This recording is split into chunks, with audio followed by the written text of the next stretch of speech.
Anaphylactic shock is probably one of the shocks that most people are familiar with. It's also known as anaphylaxis. Anaphylactic shock is an allergic reaction that's severe enough to cause shock. And of course, shock is decreased tissue perfusion, or in other words, decreased oxygenation of tissues. There are a number of different things that can cause an allergic reaction. For example, bee stings can cause an allergic reaction. Peanut allergies, food allergies, pollen can cause allergic reactions, and so can certain medications as well. Now, of course, allergies can be either very mild and seasonal, such as hay fever, and sometimes allergies can be so severe that it can cause shock. But how does it cause shock? Well, first of all, to answer that, I want to acknowledge that there are two types of anaphylaxis, those that are immunologic and those that are non-immunologic. And I'll go ahead and start with immunologic anaphylaxis, because that's actually the most common type.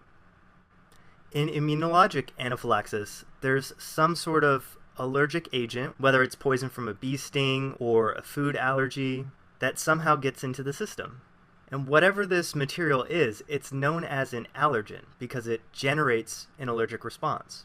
So when this allergen first gets into the body, it will interact with B cells.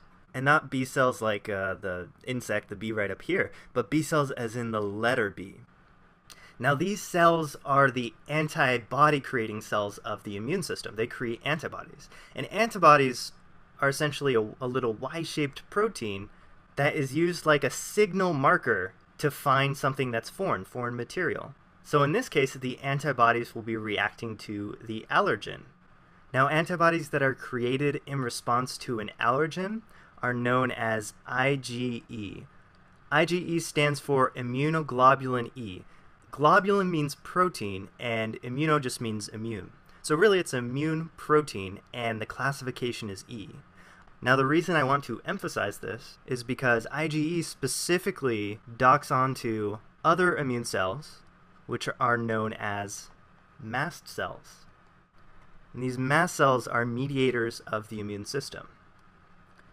So what ends up happening is once IgE is created, it will dock onto these mast cells.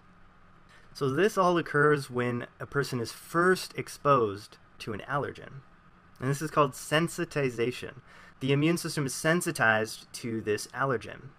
So the next time that this allergen comes along, it will create a rapid allergic response. The allergen will dock onto these antibodies, and when they do, the mast cells activate. And when mast cells activate, two main things happen. First of all, mast cells release immune molecules known as cytokines. Cytokines are essentially used for cellular communication. So mast cells communicate with other white blood cells and tell them to come over.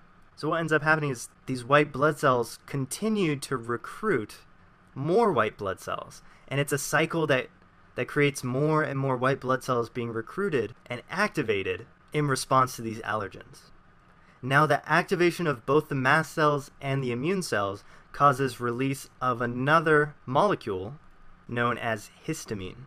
Now histamine is a potent vasodilator. In other words, it dilates blood vessels. So here, with the dotted line, I'm showing a blood vessel size before, and after histamine, the diameter of the blood vessel increases. Now this is happening in the bloodstream in the entire body, and it causes a large drop in blood pressure. So patients lose the function of their circulatory system and are no longer able to distribute oxygen. And so that's how an allergy causes shock. And also let me note that histamine causes the blood vessels to become leaky, so fluid escapes the vascular space, which causes swelling to occur all throughout the body. So a patient has massive swelling along with a massive drop of blood pressure. Now the second type of anaphylaxis is called non-immunologic. Now non-immunologic anaphylactic shock is essentially the same as immunologic shock. It's just the pathology is slightly different. Instead of mast cells being stimulated by IgE, the allergen specifically targets the receptors on the mast cells. And so you get the same process of histamine release as well as cytokine release, which of course causes this super immunologic response as more white blood cells are recruited, and then also causes this drop of blood pressure. So what are the symptoms that we see in anaphylactic shock? The symptoms are going to be characterized by the actions of histamine. So a patient with anaphylactic shock has this major drop in blood pressure due to vessel dilation. So we'll see flushing of the skin as blood vessels dilate and blood starts to saturate in the skin, and swelling as fluid is getting outside of the blood vessels, and itchiness, which is also caused by histamine release. So these are all symptoms that you would come to expect from an immune response. You may see other various symptoms such as rhinorrhea, which is a runny nose, and this is caused by vessel dilation in the nasal vasculature, so you have an overactive release of fluid. But the symptom that I really want to get to occurs with the lungs.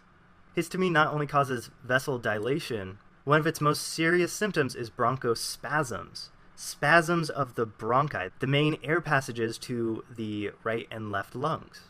So these bronchospasms make it difficult for a patient to breathe. What makes it worse also is that swelling can be occurring in the throat as well, which can close off the airway, making it even more difficult to breathe. So a patient comes in who's non-responsive, he's not breathing, and you check and find that the patient has a very low blood pressure. So what do? Do you order lab tests? No, that's a terrible idea. This patient is having a severe bout of shock. It should already be apparent based off of the clinical symptoms that this patient has, especially the low blood pressure. Severe low blood pressure should indicate that right away something needs to be done. So you progress right to treatment, and treatment is based off of the ABCs: airway, breathing, and circulation. So number one, you want to establish the airway. If a patient is not breathing, you want to give them 100% oxygen so you can fill up their lungs. And ventilating the patient with a bag mask to push air into the lungs may be one of the first ways to respond to a patient who has anaphylactic shock. Along with this, the blood pressure needs to be maintained. There's one medication that's especially effective at maintaining blood pressure in patients with anaphylactic shock, and that's epinephrine. First of all, of course, patients have these very dilated blood vessels. Now, epinephrine has strong sympathetic activity, so it acts in a way to constrict blood vessels back down to maintain blood pressure. So this directly counteracts what histamine does to blood vessels. Epinephrine also affects the lungs and causes bronchodilation, so it opens up the airways. So this is important to allow airflow back into the lungs. Now, to also maintain blood pressure, IV fluids will help fill up the vascular space. So these are the main ways to treat a patient with anaphylaxis. And along with this, you can give antihistamines to really directly counteract the effects of histamine in the body. But of course, let me emphasize that epinephrine and IV fluids are the mainstay of treatment because they act to immediately reverse the low blood pressure and restore a patient's circulatory system.